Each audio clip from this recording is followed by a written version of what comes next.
हमारे खिलाफ बोला दिया आज के डेट में। अरे जवाना के हम ही लॉन्च कैली मार्केट में।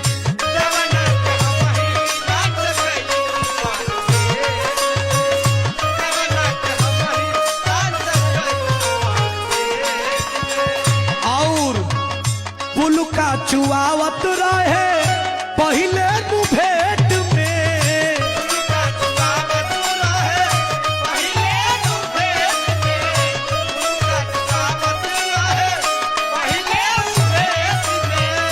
पुलका चुआवत रहे पहले भेंट में। अरे जवाना के हम ही लॉन्च कैली मार्केट में।